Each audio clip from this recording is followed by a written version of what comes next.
This is Tax Chats. Hello, I'm Scott Dyring. And I am Jeff Hoops. And we're here to chat about taxes.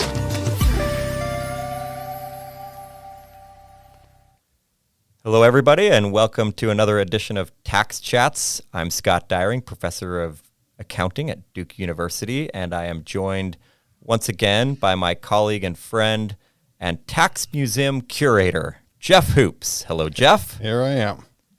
He's always here, he's always happy, and he's always ready to go. And today we are not going to let him talk about the museum. Jeff, what are we going to talk about?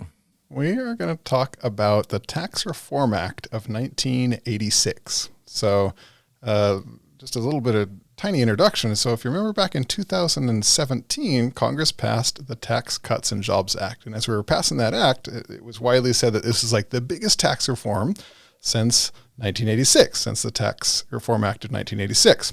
Now, 1986, I was 3 years old. Scott was older than that because he's older than me. I was 8 years old. So Scott, I'm sure, has fond memories of TRA 86, but I don't remember it at all.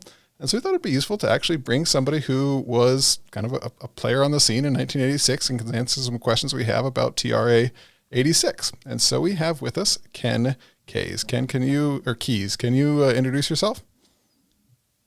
Sure. I'm Ken Kies. I'm a tax lawyer in Washington. In addition to being in private practice, I've worked in government twice. First, from 81 to 87 on the Ways and Means staff and during the 86 Act. And the 81 Act, the 82 Act, the 84 Act, the 83 Social Security Act. And then I was chief of staff of the Joint Committee on Taxation, which is the primary technical staff for Congress for both the House and Senate that both writes tax legislation and does revenue estimates, which is kind of a big deal, and does distributional analysis, which is also kind of a big deal. And I was there from 95 to 98. Ken, just for people who are listening and might be curious, we actually recorded an episode a few weeks ago about scoring. And so if people are interested to know what Ken's talking about, like more details on just the scoring side of things. On the revenue estimates. Revenue estimates. Different terms for this, yeah. Exactly, yep. Yeah, well, thank you, Ken, so much for joining us. And obviously, Ken has been deeply involved in what was happening in several tax reforms, but primarily today we want to focus on 1986. So where to begin? Maybe let's just talk about that cut, maybe in relation to what was happening in 2017. Can you maybe just give us an idea? How were they different just in terms of the political climate? Pretty big differences, I think, in 1986 versus 2017. So a lot of differences. In terms of the substance of the two bills, I would say the 86 Tax Reform Act was a complete relook at the Internal Revenue Code for the first time since the 54 Code. And so it was a 3-year process in which there were hearings on every sector. So this started in like 1983. It started in 84 when Reagan gave his State of the Union address in January of 84 and called for tax reform and asked for Treasury to do a study. And he wisely asked Treasury to deliver the study in December of 84, which meant it was after his reelection. So it took the issue sort of and iced it during his reelection campaign. And then Treasury delivered the study in 84, and that's when things went from there. And I can give you the whole sort of timeline, but it was all the way up until October 22nd of 1986 when Reagan signed the bill. So that first difference you talk about, just the kind of long run up, I think is super interesting. I mean, with the TCJA, it was just a matter of months that it was taken to pass it. And with the Buildback Better Act, which didn't pass and likely won't pass, pieces of it might, but the whole thing probably won't pass. It was also just tried to get pushed through very, very quickly. So why do you think that difference? I mean, why was it able to persist for so long and still end up passing? I think a lot of people would think with the Buildback Better Act, one of the problems was that it was allowed to linger too long, and that's what killed it.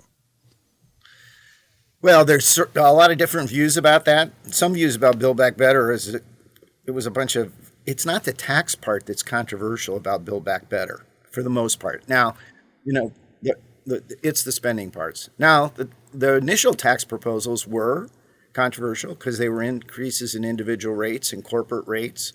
And Kyrsten Sinema, the senator from Arizona, who's one of the key Democrats, if they're ever going to pass anything, basically said no.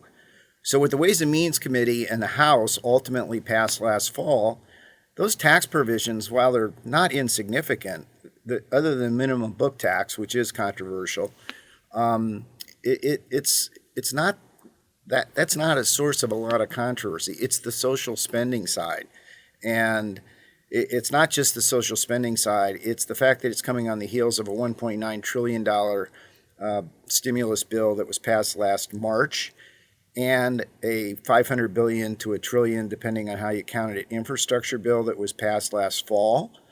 And people like Manchin are very concerned about impact on inflation. And today's inflation number that came out, which is 7.5%, it's kind of blown away the whole theory from last summer that it's transitory. If it's transitory, we're in for a long transitory period. But there's a lot of reasons why Build Back Better is stalled now, not the least of which is, unlike the 86 Tax Reform Act, which was bipartisan, Build Back Better is an entirely partisan exercise.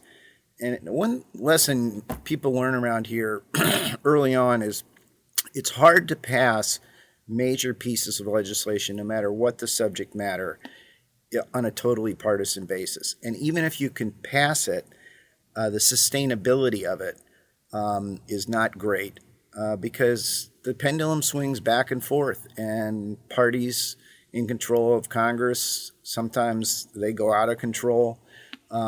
86 Reform Act, 99% of it was done on a bipartisan basis. It was, and remember, we had a Republican president working with a Democrat-controlled House of Representatives, with a chairman, Rostenkowski, who was a moderate Democrat, and a Republican-controlled Senate.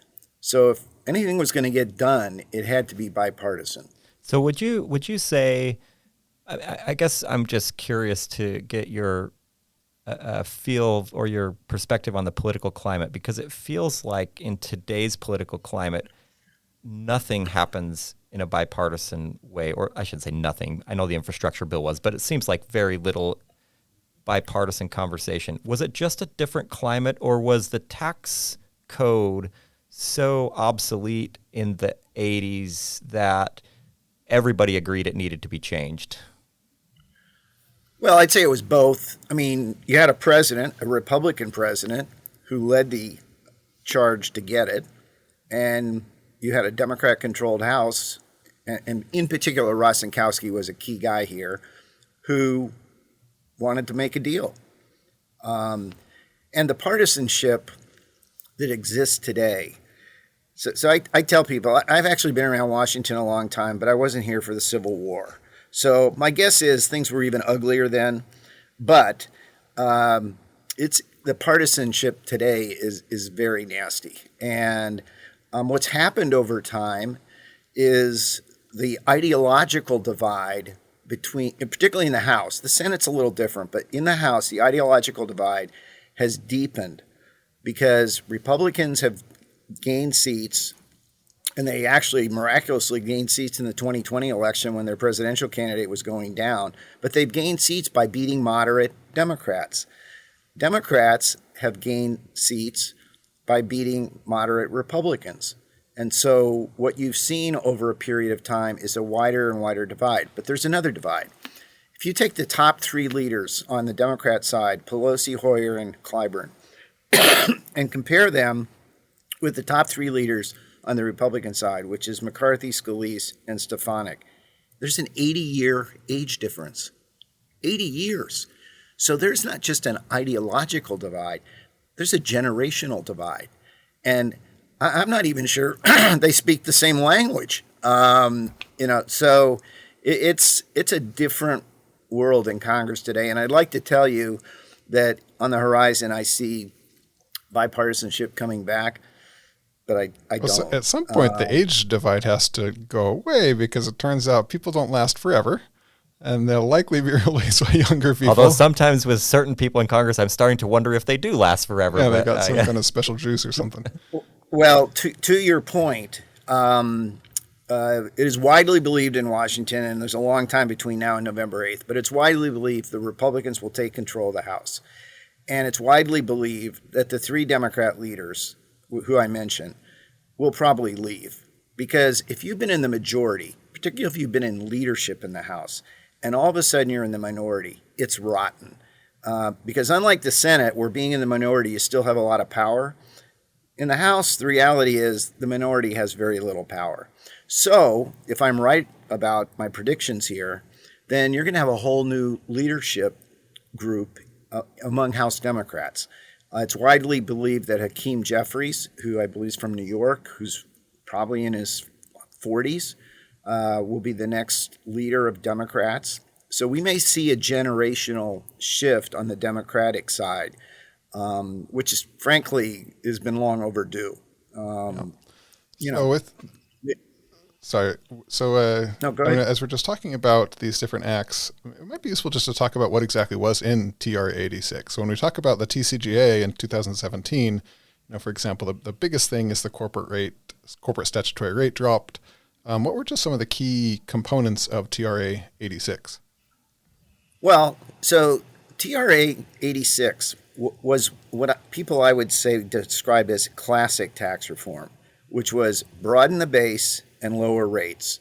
Economists generally believe that a tax system is much more efficient if you eliminate tax preferences that shape people's economic decisions in ways that are not motivated by the business choice, but by the tax choice, that you don't have a very efficient tax system. So 86 was a classic broaden the base, lower rates. Now, one of the big differences between it and 2017 was a net tax cut of billions, okay? The 86 Tax Reform Act was revenue neutral. Many people forget that. It increased over 5 years taxes on corporate side by $120 billion, which, by the way, at the time was real money, and reduced taxes on the individual side by $120 billion. But because corporate taxes are actually paid by people, the reality, a revenue neutral bill was basically not a net tax cut much for anyone, but it reshaped how the government raised revenue with lower rates and a broader base. I mean, so that was the classic footprint of what people thought of as tax reform back then. Now, when you say broaden the base, what were some of the provisions, like exceptions to the base or things that were added back to the base to broaden the base in the 86 Act? Well, so for example, it eliminated the preference for capital gains. For corporations? For individuals. And as a result, remember I said it was signed into law October 22nd? The capital gains increase took effect January 1 of 87. A couple months to act. Huge market sell-off. Yep. I mean, so huge capital gain revenues came in at the end of 86, and then they went down dramatically in 87 because people had done sales that they would have otherwise put off to a later point in time. So that was a big deal. In terms of another kind of major change was enactment for the first time of what's now called the passive loss rules, which was targeting tax shelters, a very fundamental and complicated set of rules targeted at a number of tax shelters, including real estate shelters. And there are many people who would argue that the real estate crash that occurred in 88 was a result of the passive loss rules. I'm not one of those people because I think I actually represented the FDIC on a number of their failed banks when I was back in private practice. And what we saw was those banks were failing not because of the crash in the value of real estate. They were failing because there were appraisers who had done just fraudulent work in terms of valuing properties to then support loans that really made no sense whatsoever given the real value of those properties. But that's my view, and there's a widely held view that the passive loss rules were responsible. And one of the things about the passive loss rules that was a difference from the way Congress had generally acted is they were largely retroactive. They applied to existing investments. There was a phase-in period. And I think a lot of people look back at that decision and basically say, maybe we shouldn't have done that on a retroactive basis. Because generally Congress doesn't like retroactive legislation. And that's Republicans and Democrats. So that was kind of a big deal. But there were a lot of changes in the international area, pension area. But the big piece is there's a document that I would refer you to. It's called the Blue Book. Yep. Why? Because it's blue. It actually used to be a blue book, and people actually used to have it. Okay, so this is the Blue Book from the 86 Act. And in addition to describing all the provisions, it also has the revenue tables at the end. And a very instructive way to figure out what's significant in a tax bill is just to go through the revenue table and look for big numbers. So you mentioned in the beginning that 99% of it was bipartisan. What were some of the non-bipartisan parts? What were parts that actually remained in the bill, got passed, but both sides didn't like, and then who was upset with what was actually in? So some of the Republican members, like Bill Archer, who was one of the senior Republicans on Ways and Means, later on became chairman of Ways and Means in 95. He was adamantly opposed to the passive loss rules, partly because of the retroactivity. There was a lot of controversy over the transition rules. In fact, the transition rules became the source of a investigation by the Philadelphia Inquirer, I believe it was, because the transition rules gave out a lot of benefits to people. And I can remember the final markup in Ways and Means. Markup is a term when the committee meets to approve legislation. The final markup, which was September, October of 85, at 5 o'clock in the afternoon, Republicans were given 100 pages of transition rules, and they were told, we're going to go back into markup in an hour. And so I met with my members, and I said, I can't possibly tell you what's in here. So we go in to the markup, and the Gucci Gulch, there's a book written by Jeff Birnbaum, who's a friend of mine, called Gucci Gulch, which was a reference to the hallway outside of the Ways and Means hearing room. By the way, I never saw anybody wearing Gucci's, okay? But it was still a good name, okay? And so we go in at 5 o'clock, and I walk up to Joe Dowley, who was a friend of mine, but he was on the Democrat staff. And I said, Joe, our guys can't possibly look at these transition rules. And I said, so they're going to ask for a roll call vote on all of them. And Jim Baker, who was Secretary of the Treasury, was standing between us. And Joe took a swing at me. And he was my friend before and after, okay? Well, the markup ended at 4 a.m. in the morning and ended on a very acrimonious note. There would have been a lot more Republican Ways and Means members who would have voted for the bill had that not happened. And it's unfortunate, but it did. So the transition rules, I'd say, were pretty partisan. Can we talk just a little bit about those? Because I don't know how many people who are listening will know exactly what you're referring to. So at least part of it that I'm familiar with is when this was passed, there were a whole bunch of rules that in some cases provided benefits to specific industries or sometimes even specific companies. Sometimes we call those rifle shot provisions. And my recollection is from the 86 Act, there were quite a few rifle shot provisions that provided specific benefits to maybe an individual company or two or an individual industry or something that were kind of specifically targeted. And I'm just curious if that's a correct characterization first, and secondly, how those transition rules might have been influenced by, for example, lobbyists who were trying to get the senator from their state on board by providing a benefit to a company in their state or something like that. Okay, so a couple answers. The transition rules were not addressing a provision in the Internal Revenue Code that would have been viewed as a rifle shot. What they were addressing was proposed changes to the Internal Revenue Code that in many cases were going to affect binding contracts that people had entered into in reliance on what the tax code said. But a number of those transition rules were very targeted, in some cases applied to a single company. And the Philadelphia Inquirer article documented a lot of that.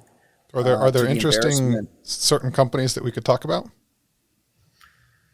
So there's one that sticks in my mind, and I don't know why, but it's Ruhan Trucking, which is a trucking company, I believe, in Nebraska, that had some special transition rule. Boeing, there were a lot of airplane binding contracts, and we were changing dramatically the depreciation. And one of the biggest substantive changes in the 86 Act was to eliminate what was called the investment tax credit, which was a 10% credit for people who made investment in plant and equipment, including airplanes.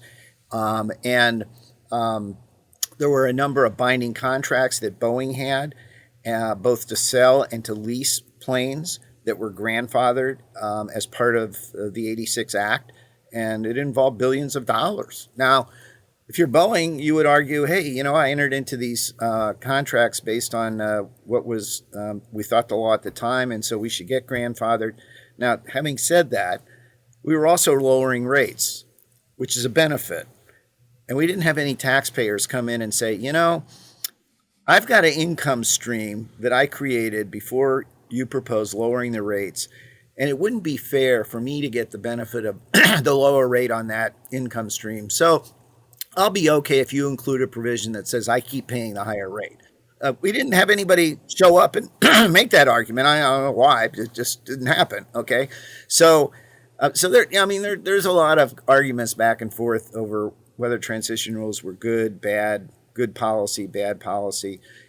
In today's world, as a result of the 86 Act, there are now rules that the House and Senate have that target tax provisions that benefit 3 or fewer taxpayers.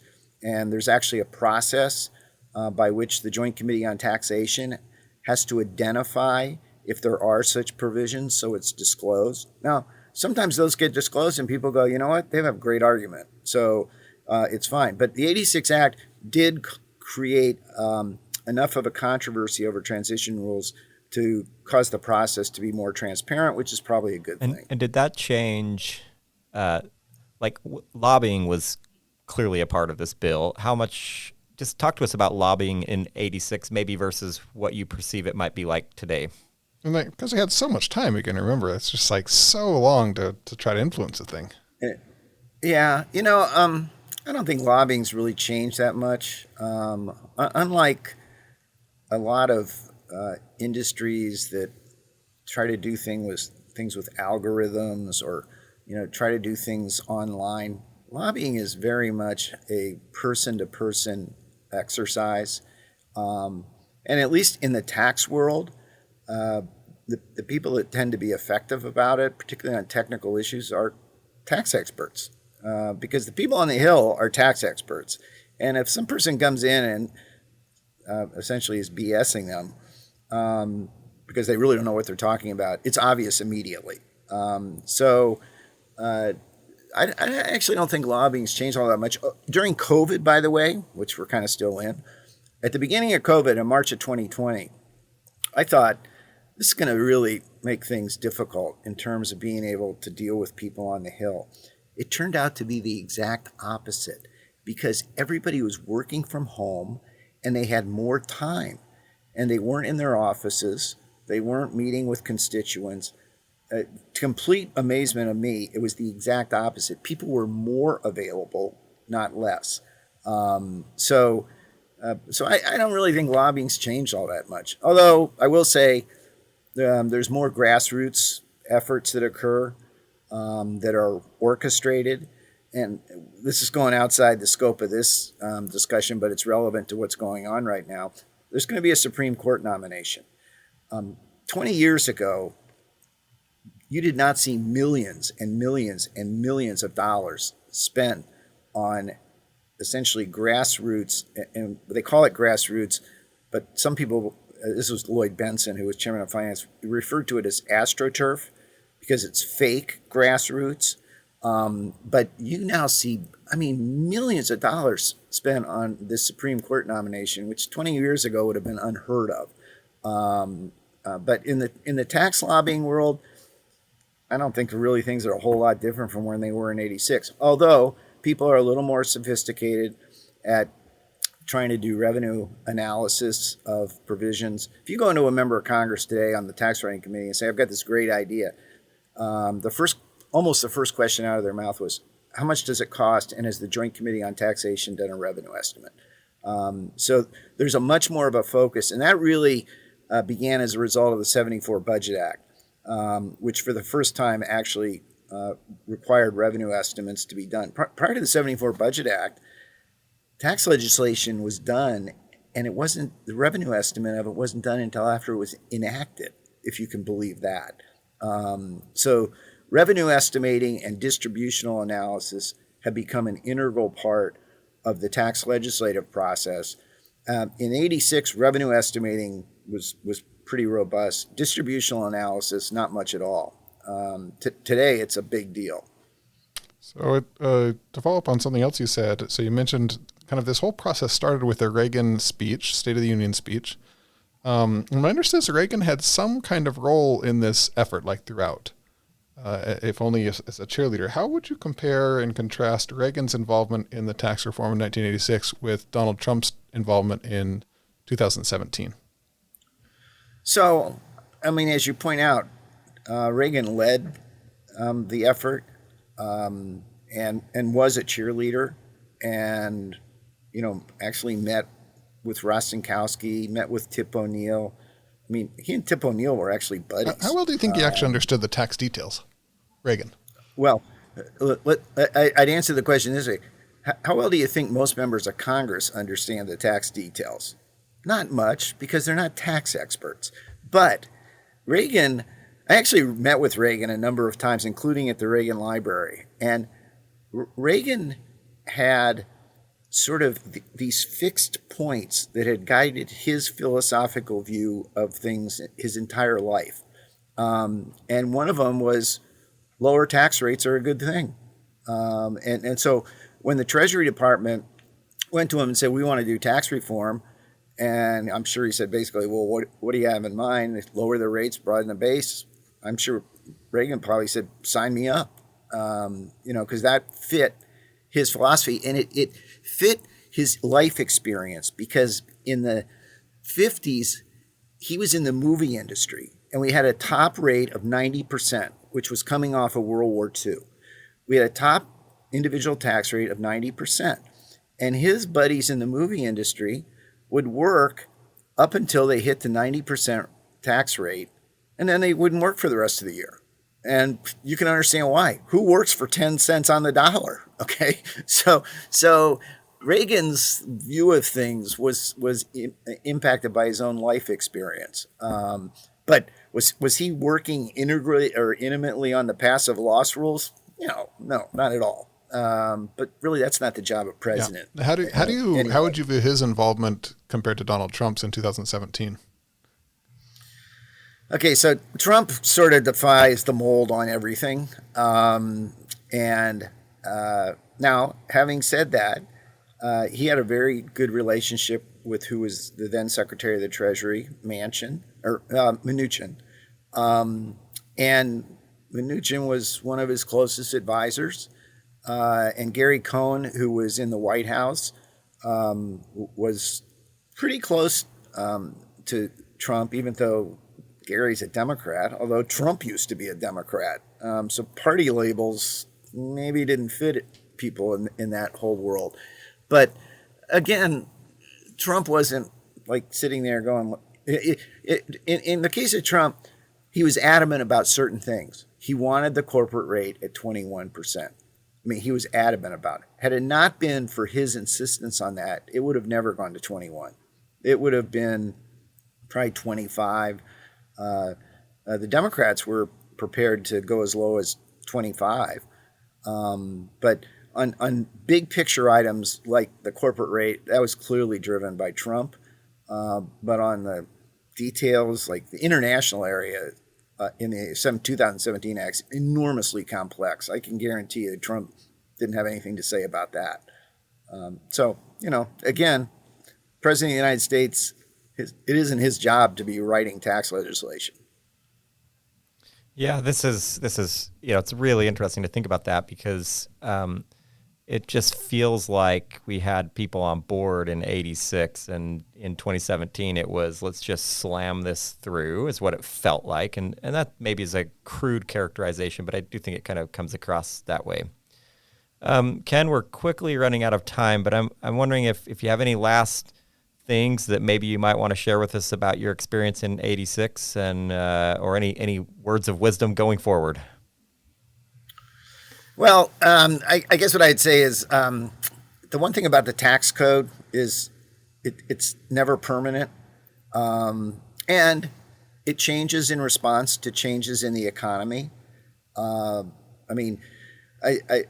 thing I would point out that I think a lot of people do not understand is the most significant change in U.S. tax policy in 100 years was in the 81 Act, because the 81 Act, for the first time, indexed individual rates to offset the impact of inflation.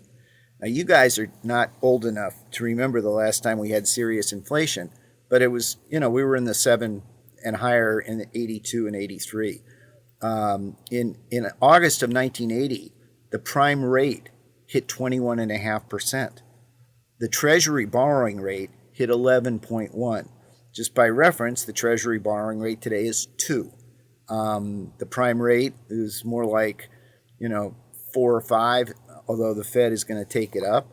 But indexing the tax rates took away something that had been a gift to the tax writing committee for decades, which was the unlegislated increase in tax revenues as a result of inflation.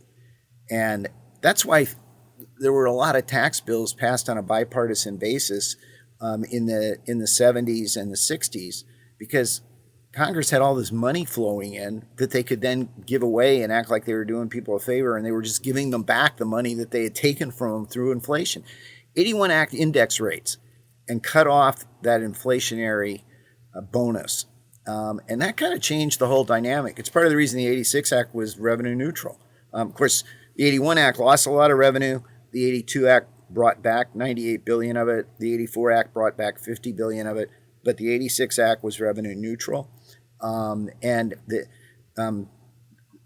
people in Congress in the 90s wanted to eliminate the indexing of brackets because it had finally occurred to them what it was doing in terms of all this money pouring in. Get that faucet back on. Yeah, exactly. And they were unsuccessful, and I predict they will never be successful, particularly given our inflation level right now. But it really made the tax writing committees have to be more honest, because when it was not indexed for inflation, the money just poured in. And you can have a lot of bipartisan legislation when you have a whole pile of cash that you can get together and decide how to spend. And it's a tougher discipline when you don't. Well, Ken, thanks so much for joining us today. It has been very, very informative for me to get your perspective. I think Jeff probably shares my opinion there. And we look forward to possibly chatting again sometime. So this is Scott Dyring. This has been another edition of Tax Chats. Goodbye. Goodbye.